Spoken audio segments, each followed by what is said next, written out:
رب زدنی علما رب زدنی علما۔ میرے بزرگوں، بھائیوں، ماؤں اور بہنوں، دین اسلام کی جہاں بہت ساری خوبیاں اور امتیازات بیان کی گئی ہیں، ان خوبیوں اور امتیازات میں سب سے اہم ترین پہلو اس کا ایک معتدل دین ہونا ہے۔ وہ دین جو عدل و انصاف کی بنیاد پر قائم ہو، وہ دین جس میں ہر ایک کے حقوق اور ہر ایک کی رعایت محفوظ رکھی جائے، وہ دین جس میں اگر ایک طرف کسی کے ساتھ زیادتی نہ ہونے دی جائے تو کسی کی شان میں بے وجہ غلو اور غیر ضروری اضافہ بھی نہ کیا جائے، اور اسی وجہ سے قرآن کریم میں اس دین کے تعلق سے کہا گیا وَكَذَلِكَ جَعَلْنَاكُمْ أُمَّةً وَسَطًا، اور اس طرح ہم نے تمہیں ایک معتدل، ایک درمیانی دین پر قائم امت بنایا۔ وہ امت جو ہر جگہ سچائی کا، عدل کا، انصاف کا، ہر ایک کی حق کی ادائیگی کا بھی خیال رکھے اور کسی کے ساتھ زیادتی ہونے سے بھی بچنے کی تلقین کرے۔ اور یہی وجہ ہے کہ ہم نبی اکرم صلی اللہ علیہ وسلم کے آخری لمحات، وہ لمحات جس میں آپ اس دنیا سے جدا ہو رہے ہیں، اپنے مالک حقیقی کے پاس جا رہے ہیں، آخری وصیت کے طور پر جب آپ کی زبان مبارک سے کچھ کلمات ادا ہوتے ہیں تو ان میں جو چیزیں آتی ہیں اس میں ایاکم والغلو، دیکھنا، غلو سے بچتے رہنا، زیادتی سے بچتے رہنا۔ کیوں؟ انما اہلک من کان قبلکم، اس لیے کہ تم سے پہلے کی امتوں کو جس چیز نے ہلاکت میں ڈالا، جس چیز نے ان کے امتیازات کو چھین لیا، جس چیز نے ان کے افضل العالمین، کائنات میں سب سے افضل ہونے کے رتبے کو چھین کر اللہ کی لعنت کا مستحق بنا دیا، وہ چیز کیا تھی؟ انما اہلک من کان قبلکم الغلو فی الدین، یہ کہ وہ دینداری کے نام پر،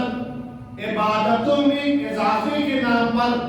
بعض عبادتوں کو غیر ضروری طور پر ضرورت سے زیادہ اہمیت دے کر، بعض حقوق کو ضرورت سے زیادہ بڑھا کر اپنی زندگی میں رائج کر چکے تھے۔ اور یہی وجہ ہے کہ وہ نبی جس کی زبان سے دشمن کے لیے کبھی بد دعا نہیں نکلی، جب اس کو طائف میں لہو لہان کیا گیا تو اس کی زبان سے یہ بات نکلی کہ اللہ اس قوم کو ہلاک مت کر، میں اس سے نہیں بلکہ اس قوم کی نسلوں سے یہ امید رکھتا ہوں کہ وہ ایمان لا کر تیرے دین کے نام لیوا بنیں گے۔ جس نبی نے غزوہ احد میں جب ان کے دندان مبارک شہید ہوئے، صحابہ کی ایک بڑی تعداد کو شہید کر دیا گیا، تب بھی ان کی زبان مبارک سے یہ کلمے نکلے تھے اللہم اغفر لقومی، اے اللہ میری قوم کو معاف فرما دے، فإنہم لا یعلمون، یہ نادان ہیں، ناسمجھ ہیں، اور جو کچھ کر رہے ہیں وہ اس ناسمجھی کا سبب ہے۔ لیکن وہی نبی اپنی آخری عمر، آخری لمحات، اپنی آخری سانسوں میں، جبکہ آپ کو ہر تھوڑی دیر کے بعد غشی آ جا رہی ہے، بے ہوشی کی کیفیت ہے، آپ کی زبان مبارک سے ایک بد دعا نکلتی ہے لعنت اللہ علی الیہود والنصارى، اللہ کی لعنت ہو یہود و نصارہ پر، ان یہود کے اوپر جنہوں نے سازشیں کی، جنہوں نے مختلف طریقوں سے ستایا، ان کی کوششوں اور سازشوں کے نتیجے میں آپ کو زہر تک دیا گیا، آپ کے ساتھیوں کے ساتھ کیا کیا حرکتیں ہوئیں، لیکن زندگی بھر آپ کی زبان مبارک سے ان کے تعلق سے بد دعا نہیں نکلی تھی، کبھی بھی اپنی ذات کے لیے انتقام نہیں لیا تھا۔ لیکن آج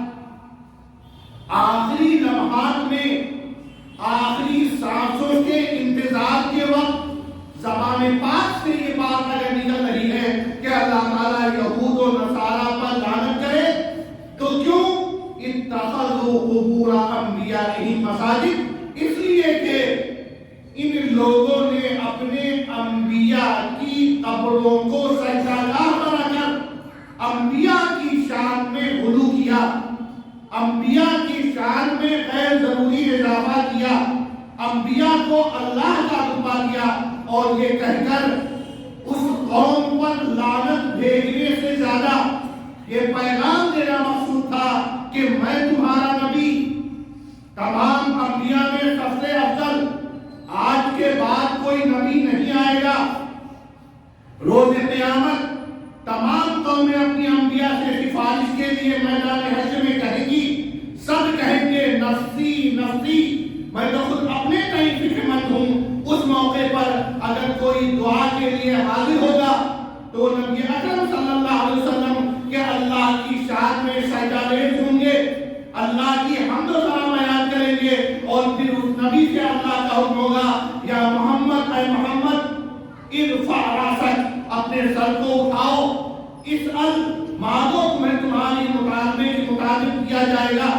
اشفع، سفارش کرو، تشفع، تمہاری سفارش قبول کی جائے گی۔ ان تمام فضیلتوں کو نبی اکرم صلی اللہ علیہ وسلم نے اپنے سامنے رکھا اور یہ پیغام دیا کہ میری ذات تمام انبیاء میں افضل، تمام انسانوں کی سردار، مجھے انبیاء کی امامت کے منصب پر میدان اقصی میں اسراء و معراج کے موقع پر امامت کا موقع دیا گیا، لیکن میری شان میں بھی تم گستاخی مت کرنا،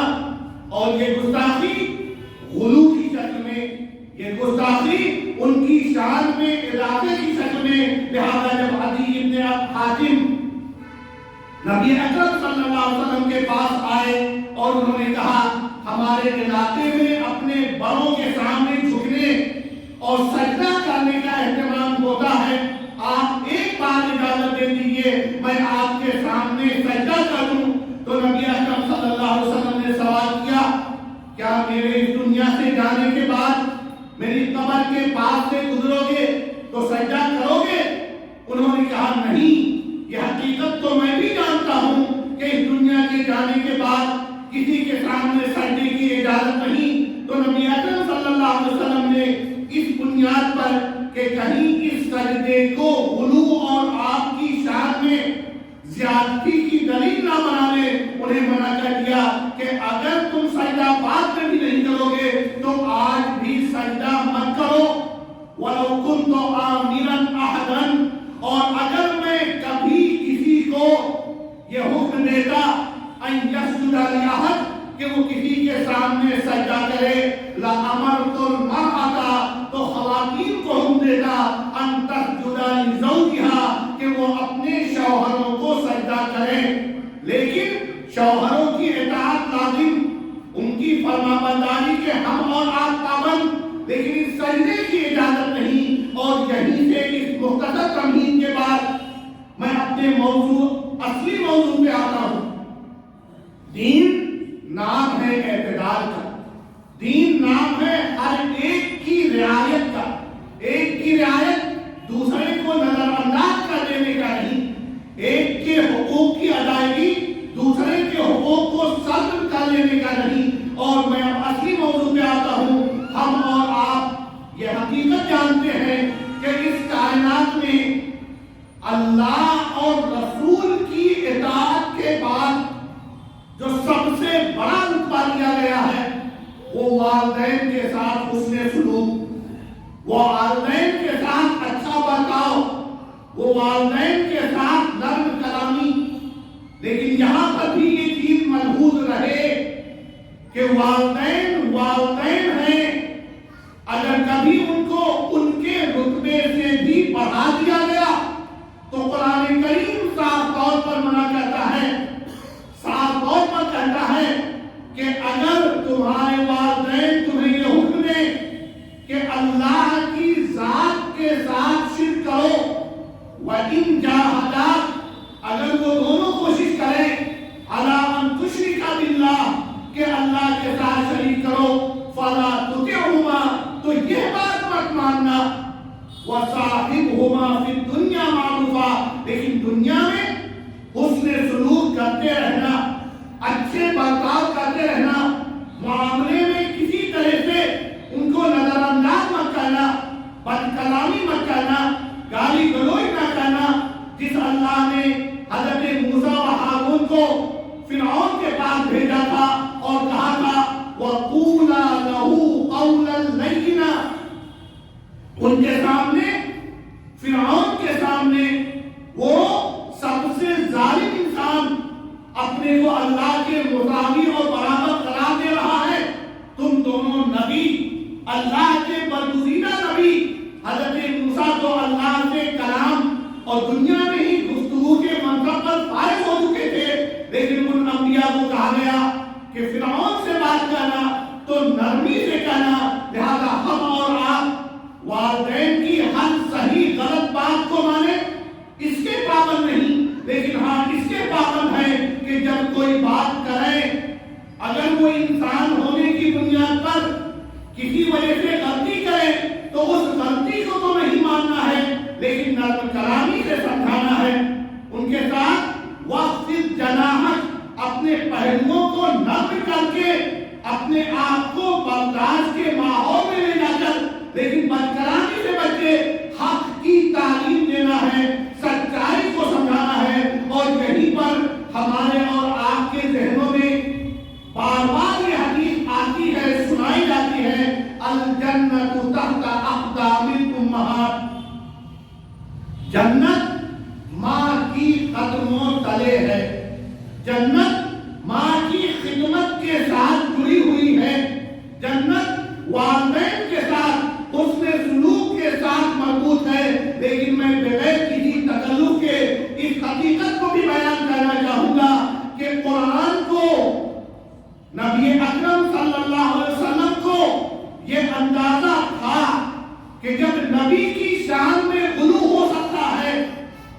جب اللہ کے نیک بندوں کی شان میں زیادتی کی جا سکتی ہے، تو شاید کوئی لمحہ ایسا آئے کہ والدین کے نام پر، ان کے اطاعت کے نام پر شاید دوسروں پہ ظلم و زیادتی ہونے لگے۔ کبھی والدین کی وصیت کا نام لے کر کسی وارث کے حق کو مارنے کا کام کیا جائے، کبھی والدین کا نام لے کر بیویوں پر زیادتیاں ہو، کبھی والدین کا نام لے کر بہنوں کو ان کے حقوق سے محروم کیا جائے۔ لہذا قرآن کے لفظ پہ غور کیجئے، اللہ تعالیٰ نے جب والدین کے ساتھ اس کے سلوک کا حکم دیا تو کہا وَقَضَىٰ رَبُّكَ، اور تمہارے رب نے فیصلہ کیا ہے اللہ تعبدوا الا اياه، کہ صرف اللہ کی عبادت کرنا، اور اللہ کی عبادت، رسول کی اطاعت کے بعد اگلا درجہ حقوق انسان میں والدین کے ساتھ اس کے سلوک کا آتا ہے۔ تو اب یہاں پہ تعبیر دیکھیے وَقَضَىٰ رَبُّكَ، تیرے رب نے فیصلہ کیا ہے اللہ تعبدوا الا اياه، کہ اللہ کے علاوہ کسی اور کی عبادت مت کرنا، کسی اور کو پوجنے مت کرنا۔ اللہ کی تمام باتیں ماننا ضروری ہے، لہذا اس کی کسی بات سے انحراف جائز نہیں۔ انبیاء کرام نبوت کے بعد معصوم ہوتے ہیں، اور اگر کبھی ہلکی پھلکی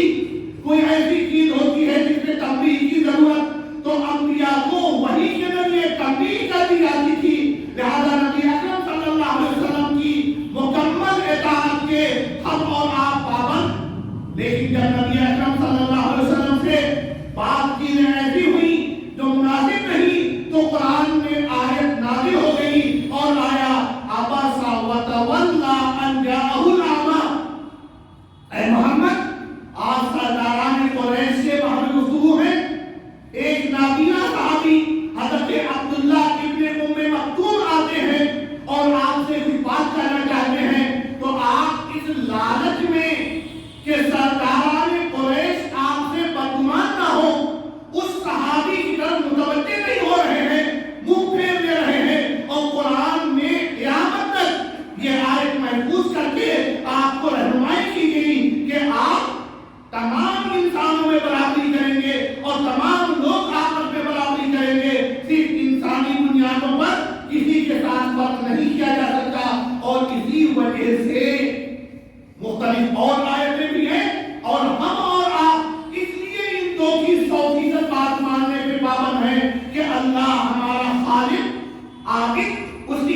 بات سے انحراف کی گنجائش نہیں، اور انبیاء معصوم عن الخطا، اور اگر کسی طرح سے کوئی ضرورت ہوئی تو وحی کا سلسلہ جاری ان کو تبدیل کر دی جاتی تھی۔ لیکن اب کائنات میں کوئی بھی، چاہے وہ علمی اعتبار سے، سماجی اعتبار سے، مالی اعتبار سے، رتبے کے اعتبار سے، اپنے حقوق کے اعتبار سے کتنا بھی افضل ہو، لیکن غلطیوں کا امکان ہے۔ لہذا قرآن کریم میں فوراً کہا گیا وَبِالْوَالِدَيْنِ إِحْسَانًا، والدین کے ساتھ عبادت کا معاملہ نہیں ہونا چاہیے، والدین کے ساتھ پرستش کا معاملہ نہیں ہونا چاہیے، والدین کی تمام باتوں کو صحیح غلط کے معیار پر پرکھے بغیر سب کچھ ماننا ضروری نہیں، بلکہ والدین کے ساتھ حسن سلوک کرنا، اچھا برتاؤ کرنا، نرم کلامی اختیار کرنا، بدزبانی مت کرنا، ضرورت کے وقت ہمیشہ کھڑے رہنا، ان کی ہر طرح سے نگہداشت کرنا، لیکن احسان کرنا، حسن سلوک کرنا، اس کے پابند ہو، لیکن اس کے پابند نہیں ہو کہ ان کی غلط باتوں کو بھی مانو، ان کی غلط وصیتوں کو بھی نافذ کرو، ان کے بیجا مطالبے پر غیروں کے ساتھ ظلم و زیادتی کرو، بیوی کے حقوق کو طلب کرو، اس کے ساتھ طلاق تک کے معاملات اگر آپ اسے دین کے معیار پر درست نہیں مانتے ہیں تو قطعاً غلط ہے کہ آپ ایک باپ یا کسی اور رشتے دار کے مطالبے پر اس سے اپنے زندگی کو ہمیشہ کے لیے الگ کر کے اسے اپنے تعلق کر لیں۔ اور یاد رکھیے گا، اس طرح انبیاء کی شان میں گستاخی اور زیادتی اور غلو ہو سکتا ہے، والدین کی شان میں بھی ماں کے پاؤں تلے جنت ہے کے نام پر مختلف طرح سے زیادتیاں ہم اور آپ روا رکھے ہوئے ہیں۔ ہم کہتے ہیں کیا والدہ نے آخری لمحات میں جو وصیت کی تھی ہم اسے بھلا دیں، جو انہوں نے وصیتیں کی تھی، یقیناً جب تک ان کی وصیت شریعت کے دائرے میں ہے ہم اس کے ماننے کے پابند، اس پر عمل کریں گے، لیکن جہاں شریعت کے دائرے سے خارج، اب یہ حقیقت ہے کہ ماں بہت عظمت والی، لیکن اللہ کی عظمت کے سامنے ہیچ ہے، ماں کا رتبہ یقیناً بلند، حسن سلوک کے پابند، لیکن نبی کی تعلیمات کہیں سے بھی نظر انداز نہیں کی جا سکتی۔ لہذا والدین کے ساتھ حسن سلوک، اور یاد رکھیے گا ہم اور آپ بہت لاپرواہی کرتے ہیں، صرف والدہ کو جنت کا دروازہ، ان کے پاؤں کے نیچے جنت کو مانتے ہیں، لیکن شریعت میں خواتین کو جنت کا سبب بنایا گیا۔ وہ خواتین کبھی ماں ہوتی ہیں، کبھی بیوی ہوتی ہیں، کبھی بچی ہوتی ہیں۔ ہم اور آپ احادیث کا مطالعہ کریں، حدیث میں ہے من کانت لہو انثی، جس کی کوئی بچی ہو فلم یجدھا، اسے وہ زندہ دفن نہیں کرتا، ولم یوثر ولدہ علیہا، اور اپنے لڑکوں کو ان لڑکیوں پر ترجیح نہیں دیتا کہ لڑکوں کے ساتھ اچھا معاملہ، لڑکیوں کے ساتھ برا معاملہ، ادخلہ اللہ الجنہ، تو ہم صرف ماں کو جنت میں لے جانے کا سبب سمجھ رہے ہیں؟ اس حدیث میں ہے اللہ تعالیٰ اس بیٹی کی سبب ان والدین کو جنت میں داخل کریں گے۔ اور ایک حدیث نہیں، من آل جاریتین، مسلم شریف کی روایت ہے، جس نے 2 بچیوں کی تعلیم و تربیت کی، من آل جاریتین، جس نے 2 بچوں کی تعلیم و تربیت کی، حتی تبلغا، مدت بلوغ تک،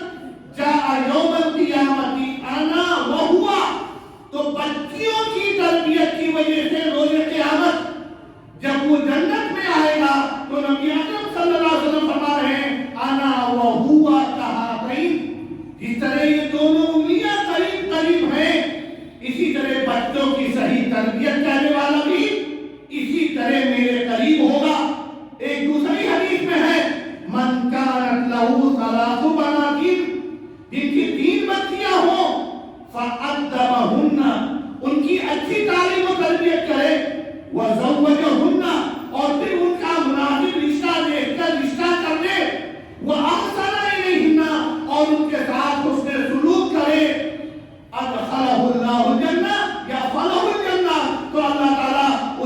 جنت کا مستحق بنائیں گے۔ ایک اور حقیقت ہے، بچیاں نازک ہوتی، ان کے بہت سے مسائل ہوتے ہیں، ان کی وجہ سے چاہے وہ بچیاں ہوں، چاہے بیویاں ہوں، چاہے مائیں ہوں، کبھی کبھی مردوں کو بہت سی پریشانیوں کا سامنا کرنا پڑتا ہے۔ مختلف مسائل، سسرالی مسائل، ان کے اپنے نجی مسائل، ان کے مطالبات، ان کی بیماریاں، ان کے جسمانی نزاکت کی وجہ سے مختلف مسائل، یہ تمام چیزیں آتی ہیں، لیکن یہ تمام چیزیں کتنی آسانی سے ہم کو اور آپ کو کتنی بڑی نعمت دے جاتی ہے، ہم تصور نہیں کر سکتے۔ حدیث کے الفاظ ہیں، من الدنیا، جو آزمایا گیا، جو پریشان ہوا، من هذه البنات بشيء، ان بچیوں کی وجہ سے کچھ بھی، ان بچیوں کی وجہ سے اگر کوئی تکلیف آتی ہے، پریشانی آتی ہے، دشمنی آتی ہے، كنا له سترا من النار، تو یہ بچیاں دوزخ سے بچاؤ کا سبب بنتی ہیں۔ ماں بہت بڑا رتبہ رکھتی ہے، لیکن اگر صرف ماں کے حقوق آپ نے سامنے رکھے، بچیوں کے حقوق کو نظر انداز کر آخری لمحات میں بچیوں کو محروم کر کے بچوں کے تعلق سے وصیت کر دی، میرے 2 لڑکے دونوں کو 50-50% بانٹ دیا جائے، یا کسی اور طرح سے اگر آپ نے ان کے ساتھ زیادتیاں کی، تو یہ بچیاں جو آپ کو جنت میں لے جانے کا سبب تھیں، ہو سکتا ہے آپ ان بچیوں کے لیے جنت میں جانے کا سبب بن جائیں، لیکن آپ نے اپنی بچیوں کے ساتھ یہ معاملہ کر کے اپنا انجام بگاڑ دیا، آپ کا حشر پتہ نہیں کیا ہو۔ لہذا یاد رکھیے، جس طرح ماں جنت میں لے جانے کا سبب ہے، اسی طرح بچیاں بھی اگر ان کے حقوق سمجھے جائیں، ان کی تعلیم و تربیت کی جائے، ان کو صحیح رشتوں میں باندھا جائے، ان کے مستقبل دنیاوی اور دینی کو مد نظر رکھ کر ان کے ساتھ معاملے کیے جائیں، ان کے جائز حقوق ادا کیے جائیں، بچوں پر ترجیح نہ دی جائے، تو یہ بچیاں بھی جنت میں لے جانے، اور صرف لے جانے نہیں، نبی اکرم صلی اللہ علیہ وسلم کے قریب کرنے کا سبب ہے۔ یہ کیا کیا ہے ہم اور آپ تصور نہیں کر سکتے۔ اس کائنات میں سب سے عظیم رتبہ نبی اکرم صلی اللہ علیہ وسلم کا ہے، بلا اختلاف۔ لیکن کیا ہم نے غور کیا نبی اکرم صلی اللہ علیہ وسلم کی زندگی میں ہم مختلف طریقوں سے پڑھتے ہیں۔ دادا عبد المطلب کی سرپرستی رہی، چچا ابو طالب کی ہمدردیاں رہی، لیکن کیا ہم نے غور کیا جب نبی اکرم صلی اللہ علیہ وسلم اس جہاں میں پیدا ہوتے ہیں تو آپ کے والد نہیں، آپ کی والدہ تربیت اور پیدائش کا اہم محور، اور جب پیدائش کے کچھ دنوں کے بعد وہاں سے جدا ہوتی ہے تو پھر ہم دیکھتے ہیں دادا عبد المطلب، چچا ابو طالب کا تذکرہ آتا ہے، لیکن کیا ہمیں نہیں معلوم کہ آپ کی بچپنے کی پیدائش، آپ کی فکر گیری، آپ کے تمام معاملات کو دیکھنا حلیمہ سعدیہ آپ کی رضائی ماں کے ہاں ہوتی ہے۔ ہم اور آگے بڑھتے ہیں، جب آپ اس عمر کو پہنچتے ہیں کہ انسانی ضرورتوں میں آگے بڑھیں، اپنی صلاحیتیں لوگوں کے سامنے لائیں، تو پھر ایک خاتون حضرت خدیجہ رضی اللہ تعالیٰ عنہا سامنے آتی ہیں اور آپ کو سہارا دیتی ہیں، تجارت میں شریک کرتی ہیں، اور پھر بعد میں آپ کو رشتے ازدواج کے لیے پیغام بھجواتی ہیں۔ جب نبوت ملتی ہے اور آپ کے ذہنوں میں اندیشہ ہوتا ہے تو سب سے پہلے حضرت خدیجہ کے پاس آتی ہے اور ایک خاتون نبی کو، نبیوں کے امام کو تسلی دیتی ہے کہ آپ کے اندر یہ خوبیاں ہیں، آپ گھبرائیے نہیں، آپ کا برا نہیں ہو سکتا۔ اسی طرح جب صلح حدیبیہ کے موقع پر آپ صلی اللہ علیہ وسلم پریشان ہوتے ہیں کہ صحابہ کرام میری بات کو، اپنے جانوروں کو قربان کرنے کے سلسلے میں نہیں مان رہے، مشورہ کرتے ہیں، تو حضرت ام سلمہ سامنے آتی ہے اور بتاتی ہے کہ آپ خود جا کے قربانی کیجیے، لوگ کہنے لگیں گے، اور اس طریقے سے سہارا بنتی ہے۔ حضرت صفیہ کی تاریخ دیکھ لیجیے، جب غزوہ خندق کے موقع پر دشمن ٹیلے میں پہنچ جاتے ہیں، اس ٹیلے میں جس میں صرف